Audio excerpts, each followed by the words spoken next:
It's 2 a.m. A production level pipeline breaks, and all you have is a stack trace longer than your CVS receipt. There's no cell level inspection, no visual lineage, no easy way to see which medallion layer may have failed. You just have 900 lines of job failed, task failed, and good luck, champ. And here is where beginner advice tells you, don't ever use notebooks in production. That advice sounds clean, but it also sounds like it came from someone who'd never had to explain why an executive dashboard is broken before breakfast. Here's the real answer. Notebooks absolutely can belong in production, but not as giant spaghetti notebooks full of business logic, random transforms, and heroic copy-paste crime scenes.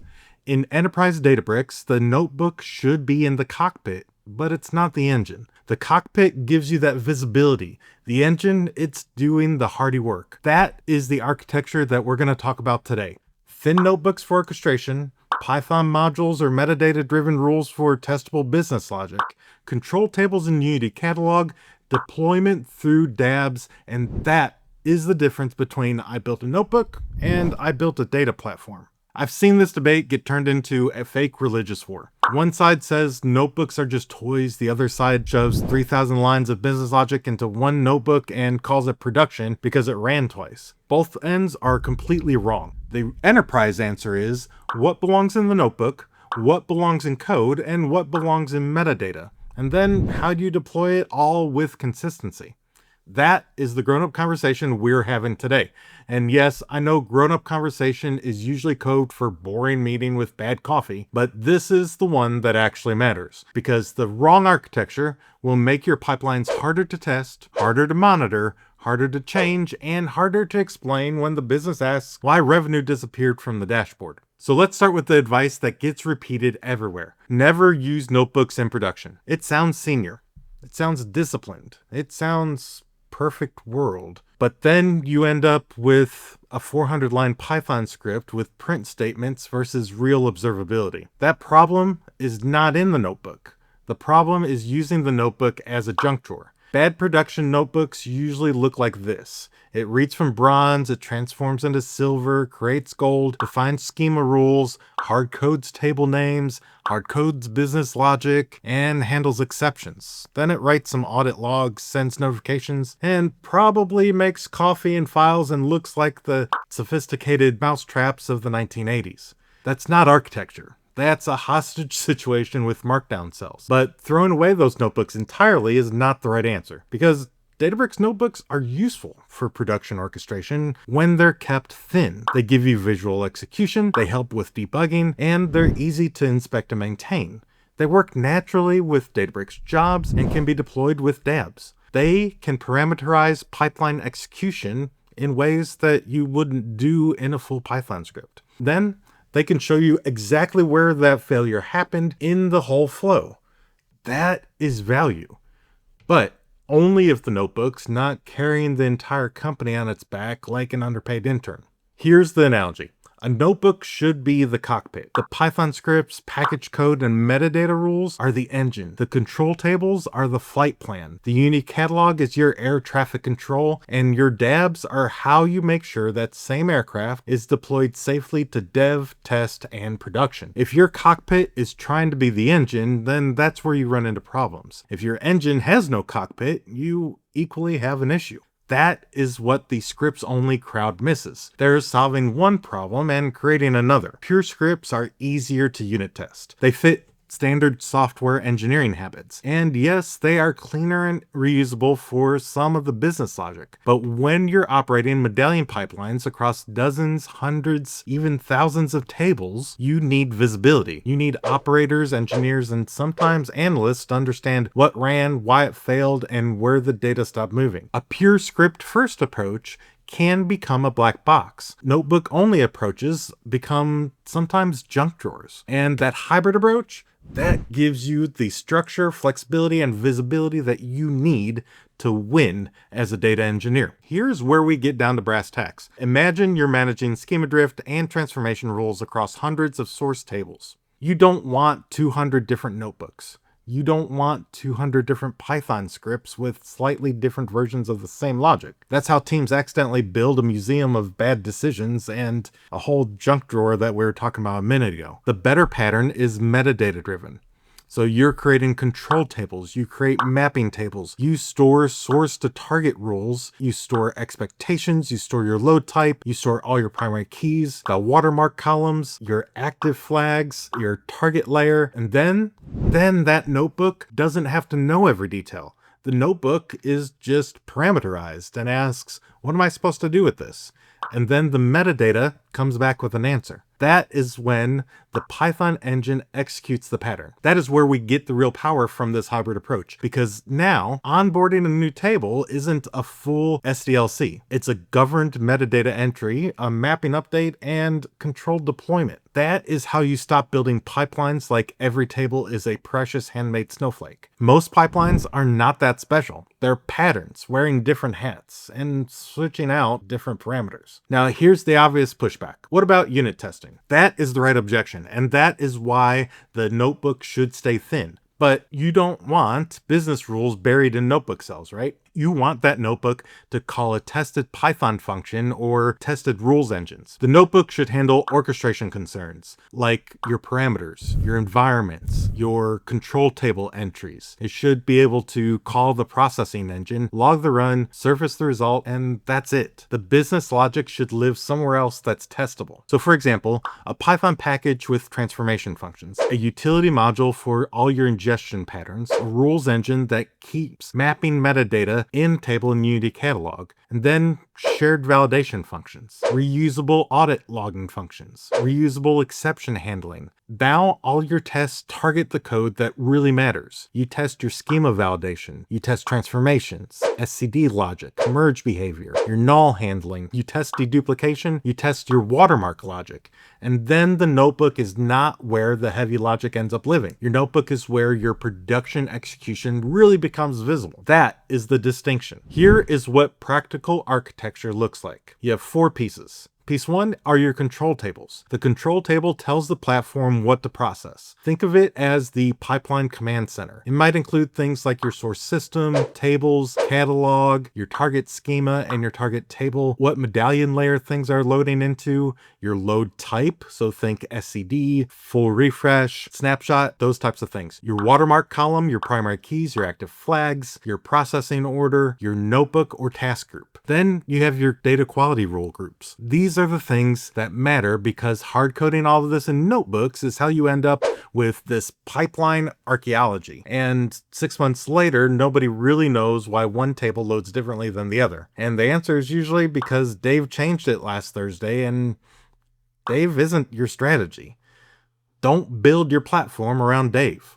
The mapping table tells the platform how the fields move. You have your source column, your target data type, your transformation rules, nullable flags, default values, things like your PII classification, masking requirements, business definitions. This is where you start turning all of that tribal knowledge that Dave knows into real governed logic. Instead of burying a column rename inside of cell 17 of a notebook, you make it visible and obvious in that control table. Instead of one engineer knowing why customer ID becomes customer key, the platform knows, which means that your AI knows. That matters for lineage, it matters for governance, and it matters for your onboarding of new people. So when somebody asks, where did this field come from? Instead of sweating through your shirt, you can actually answer and point them to and teach them to fish that control table and that mapping table that tells them exactly the full lineage of what the end user sees all the way back to the source. This is the notebook's job, not transformation heroics, not business rule gymnastics, not 2,000 lines of temporary code that somehow ends up in production every time. The notebook should accept parameters, set your environment context, read your control metadata, take a look at that mapping table, filter for the correct workload, then call any utility functions that it needs, display your key execution status and results, write your audit logs, raise meaningful errors, and that is what a production notebook looks like. Thin, readable, observable,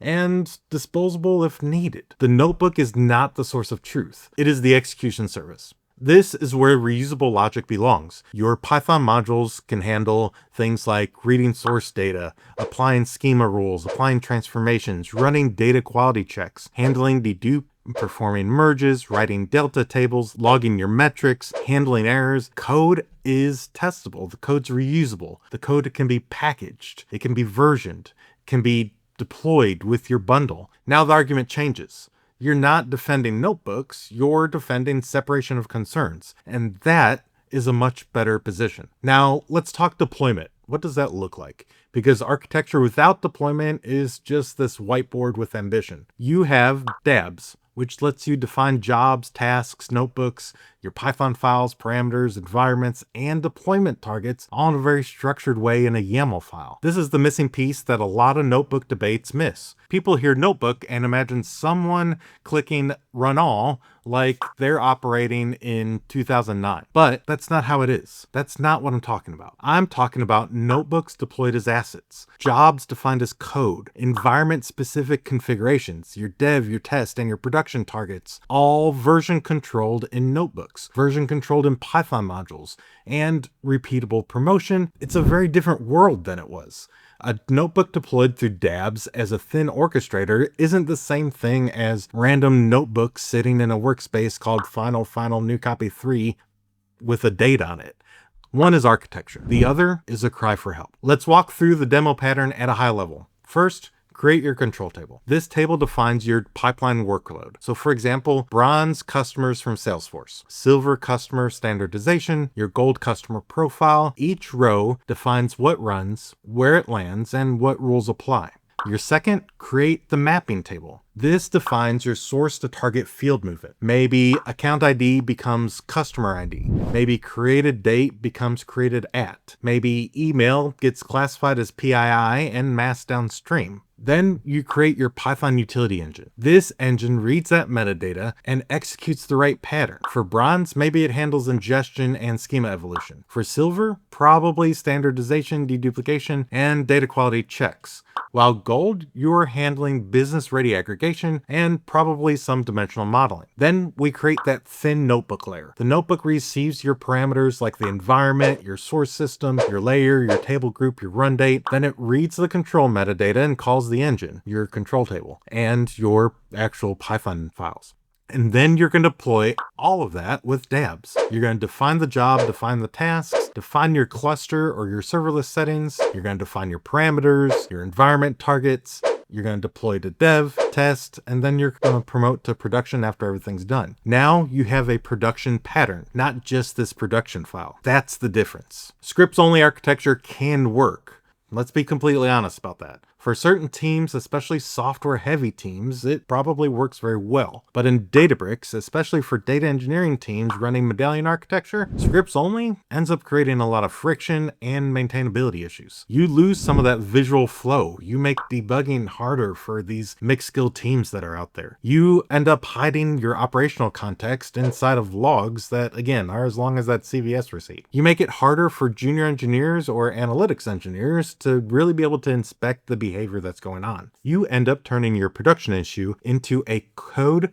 spelunking trip. Again, scripts aren't bad, but scripts should be the engine, not the entire plane. The hybrid pattern gives you the testability of scripts and the operational visibility of your notebooks. That is the enterprise answer. Not because it sounds trendy, because it works when teams get larger, as pipelines multiply, and as governance really becomes important. Notebook only is where things get ugly. At first, it feels fast. You can explore data, write code, run cells, see results, make progress. Fantastic. That is one of the best parts of Databricks. But production punishes convenience when convenience becomes architecture. Notebook-only systems usually fail in predictable ways. Your logic gets duplicated, testing gets skipped, parameters get hard-coded, business rules end up getting buried, and nobody knows which cells end up mattering.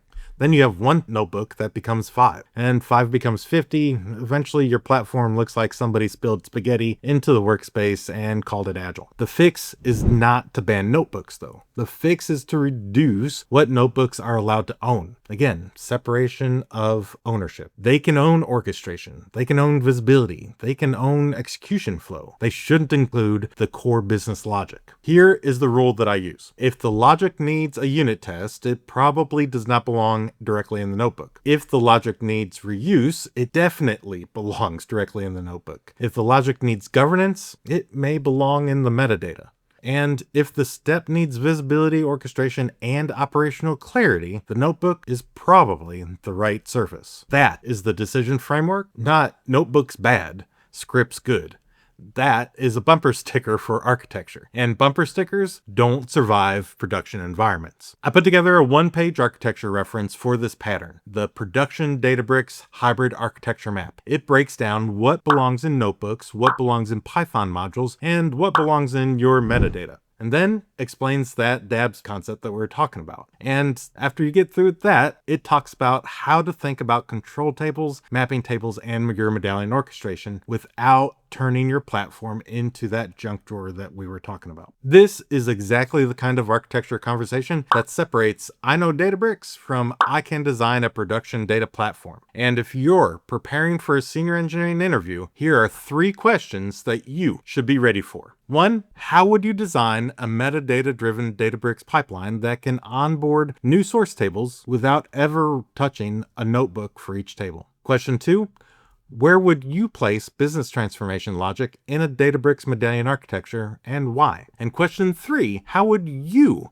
balance notebook observability with unit testing, CI/CD, and reusable Python modules? If your answer is, I just use scripts, that's not enough. If your answer is, I would just use notebooks, also not the right answer. The senior answer is about separation of concerns. Orchestration, metadata, reusable logic, governance, deployment. That's the conversation you need to be having, not just with your teams, but in your interviews. So here's the point. The debate's not notebooks versus Python script. That's the beginner version of the argument. The real debate is, are you designing visibility, testability, governance, and scale? A notebook can absolutely be part of the production architecture, but it needs to know its place. It's the cockpit, not the engine. Use thin notebooks for orchestration, Python modules for reusable business logic, and your Unity catalog for control table and mapping tables. Use your DABs to deploy it all consistently when you get it done. And that is how you stop arguing about syntax and start building platforms that survive. And that is where the money is. If this has helped, grab the one-page architecture map in the description. And if you want to learn more about Databricks architecture breakdowns without the dust, be sure to check this out right now.